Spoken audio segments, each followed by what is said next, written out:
Hello. Oh, hang on a second. Yes. Oh wait, hang on. Let me just turn off this. Ooh, that gate isn't best.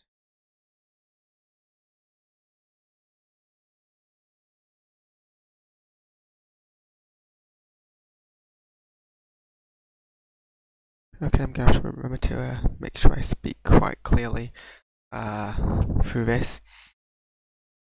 It's 2:30 in the morning, and I've had an exhausted week, and it's only Tuesday, so you're gonna have to bear with me here.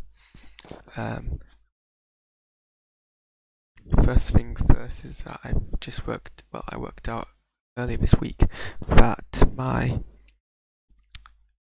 microphone jack in my computer is wrecked, so I can't really use my studio mic with it. I tested all my mics. The one that works the least worst is my lapel mic. Hence why I'm using that. Still not fantastic. And the reason I'm holding it this close to my mouth is because it's 2:30 and I don't want to wake my flatmates up. So this is how we're going to have to do things for now.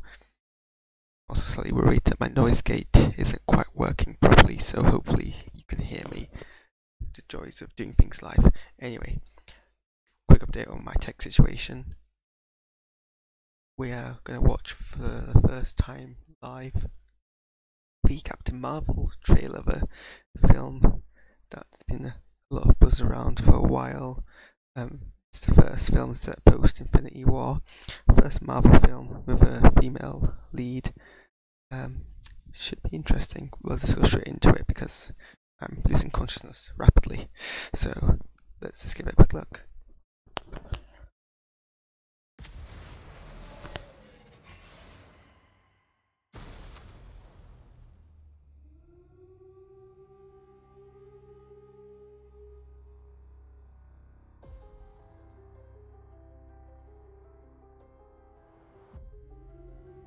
War is a universal language.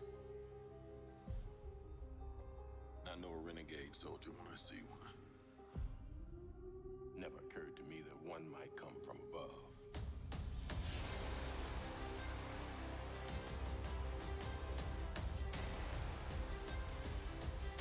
Space invasion, big car chase. Truth be told, I was ready to hang it up till I met you today. So you're not from around here? It's hard to explain.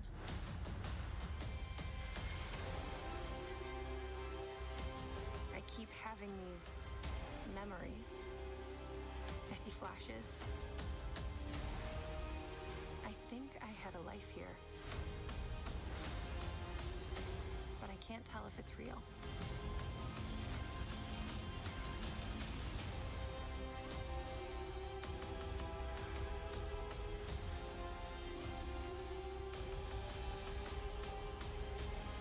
We have no idea what threats are out there. We can't do this alone. We need you.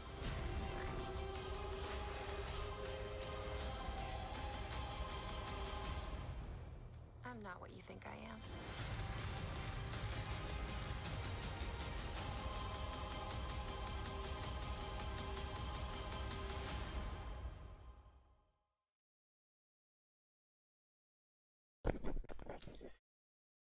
Well, it's a teaser. What I love about Marvel trailers recently is that they've given very little away in terms of plot.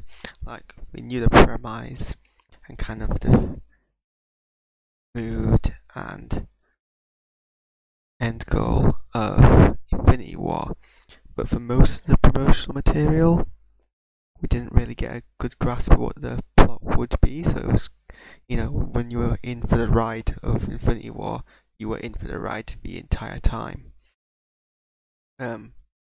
Obviously we saw clips, but it wasn't quite clear how they'll tie together into a narrative. So basically, while we knew what Infinity War was going to be about, we didn't really know the narrative of Infinity War. That's kind of a trend well, what better way to let your audience know that the film isn't set in the modern day period than to have your protagonist literally fall into a blockbuster video store. I have to say, this shot here does look very CGI. I don't know if it is CGI, if it's just my eyes playing tricks on me.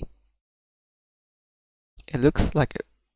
I don't know. It just looks like, because Marvel do and are known for making CGI environments. But I mean, why would this be CGI? It makes no sense. So, I imagine we probably meet Carol Davis mid-story, and we see flashbacks of her time as a captain in the Air Force, which is kind of following Marvel's trend of not seeing any origin stories, and we just get straight into the action and fill in the bits afterwards.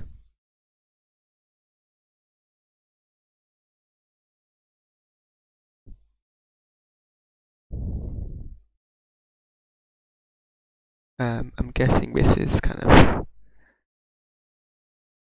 still, I can't remember off my head when Captain Marvel's meant to be set, but this is still kind of a period piece here.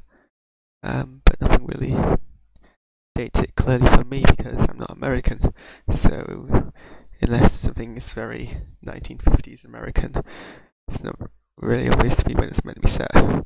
But what I really want to jump forward to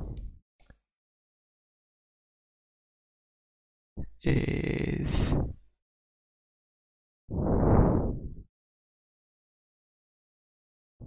this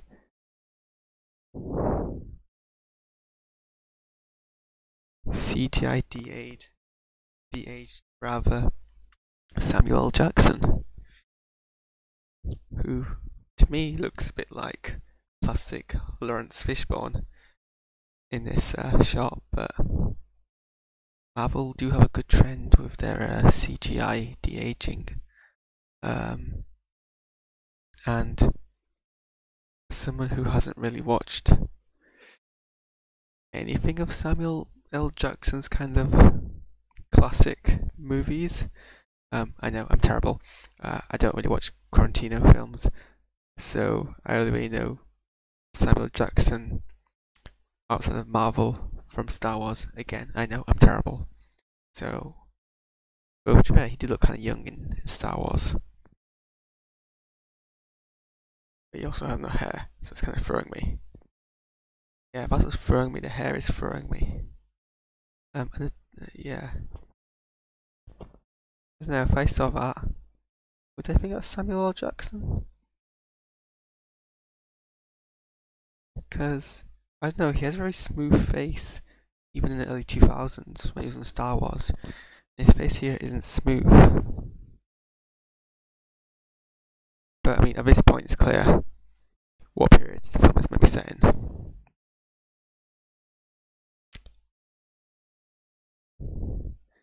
Clearly, still, so we're going to be in other worlds, obviously. We've had films set Italian space, i.e. the Guardians of the Galaxy. We've had films set on Earth, which is most other Marvel. Infinity War was the same when it was the first film that was split between kind of Earth and space. I suppose apart from Thor. So it'll be interesting to see how this balances that, but Marvel do have a record at working. Space Davis clearly in a space environment. Her back on Earth as a captain, I think, in the Air Force. I do like these kind of. I do like how we get in there. I'm about to burp, excuse me. Sort of, it's very empowering shots of Davis. Looks very personal, intimate portrayal of her character.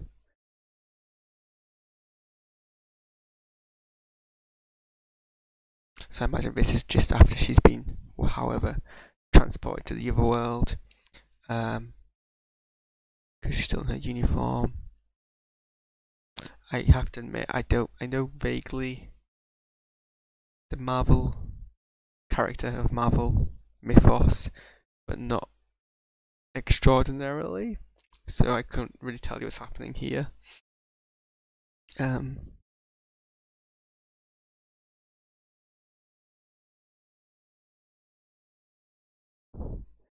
That's Jude Law as the original Captain Marvel, because we're going to have him in it as well. Whilst serving as a kind of mentor to Davis's Captain Marvel.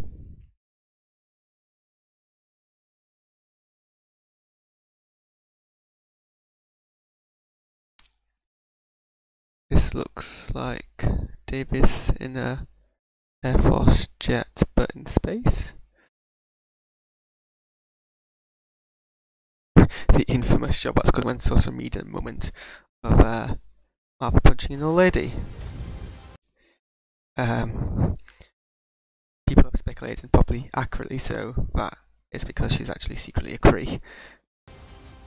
That's Lee. What's his name? Guy who plays the elf in The Hobbit as Ronan something. Lee something. It's 2 AM in the morning. Busy week. What do you want from me? One person who's watching this live.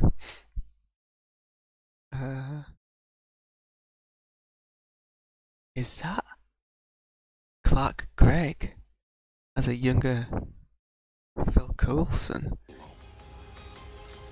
Whoops. I hate it when it does that every single time. Where I want to look. I'm a massive Clark Gregg fan. I'm a massive Marvel's Agents of S.H.I.E.L.D. fan.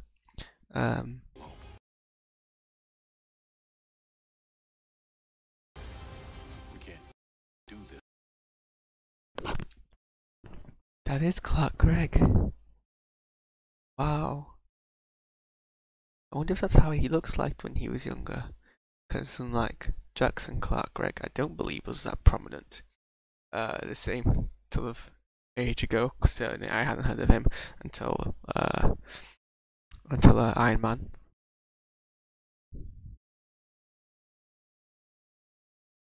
It is weird. It's kind of. He looks like a mix between Clark Gregg and somebody else. Because obviously Captain Marvel is going to be the first Marvel film. That's such a hard sentence to say, Captain Marvel as a Marvel film.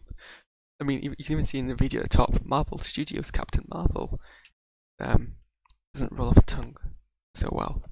But this is the first Marvel film where we get extended use of CGI de-aging rather than just in a prologue or in one scene. I'm looking at this and I can't see any bad. It's not bad CGI, but it doesn't look like Clark Gregg. I don't see that. I see that. I see half of Clark. I see half of Clark Gregg.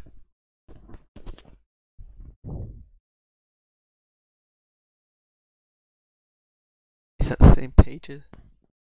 I think that's the same. That's the same infamous pager. Who I guess this is on Fury's belt.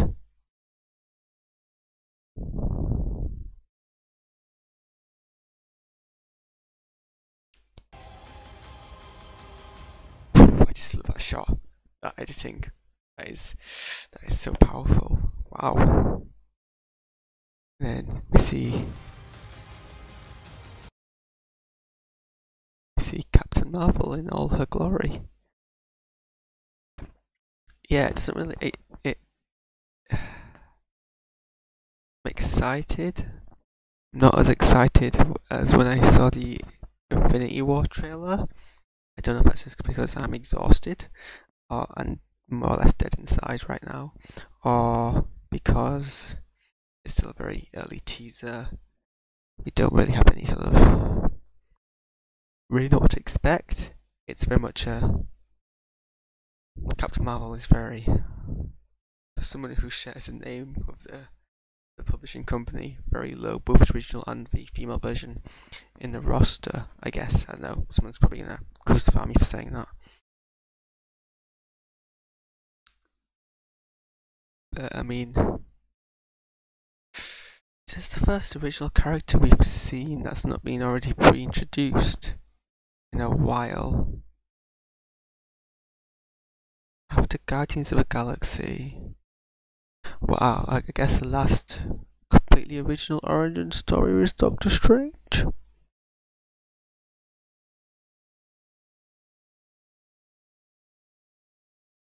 Visually, I guess visually the trailer isn't very exciting.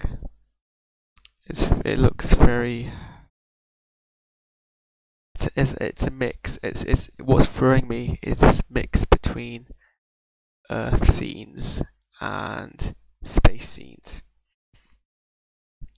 I think the Infinity War trailer did a very good job at mixing them together. I fully believe the film will do a fantastic job mixing them together, but trailer-wise, Infinity War did a good job at mixing the space scenes and the Earth scenes together. Here, I feel like I'm watching trailers of two different movies. I feel like I'm watching, yeah, I was going to comparison to the visuals of Green Lantern, a film I haven't actually seen, and though I think that's probably going to be unfair, I guess I hope a lot of this VFX is kind of early day VFX. I guess it's going to get touched up, but like I see clips from this which look very period piece, and I see bits like this which look just it's not even set pieces, it's more cinematography and where the camera and the grading is that look very modern. Then you have this which is very much the blue and teal colour grade of a lot of modern sci-fi popcorn flicks. Even this is kind of teal and orange. I see, like, yeah, the trailer is a bit of a mess composition-wise. That's what's throwing me. That's why I'm not excited. Whilst the Infinity War trailer did a fantastic job of mixing the different set pieces into one coherent trailer. Plot-wise, obviously, we don't know anything at the moment, really, which is good. I like not knowing things. I like trailers that don't tell me anything, but I also like trailers to excite me. This isn't telling me anything. The bits that I see of Brie Larson as Carol Davis looking very defiant excite me. Very little else is at the moment. I guess that's my takeaway. I guess that is there's an ending to end on. We are 18 minutes in, so I guess I can stop with that analysis. Hello, it's Louis, who I can just see commenting here. Thank you for engaging with my channel. I am reacting to it now, live, as you are watching this. I am, in fact, here at 3:15 in the morning in Newcastle upon Tyne, exhausted midway through doing TV production work. But hi, hello, thank you. I'm gonna go and stop now because I have so much to do. But yes, that's my takeaway. I'm excited. The trailer isn't fantastic. It doesn't flow very well. But Brie Larson looks very good in it when she's basically being a very empowered individual. I guess it's exciting me for the next trailer, so hopefully that'll be better. I'm gonna stop talking. Thank you to 2 people who watched this live. I think one of them was actually me, so thank you to 1 person who watched this live. I'm actually gonna go and do a live reaction of the Mary Poppins Return trailer. Why not? So go and check that out. Bye bye.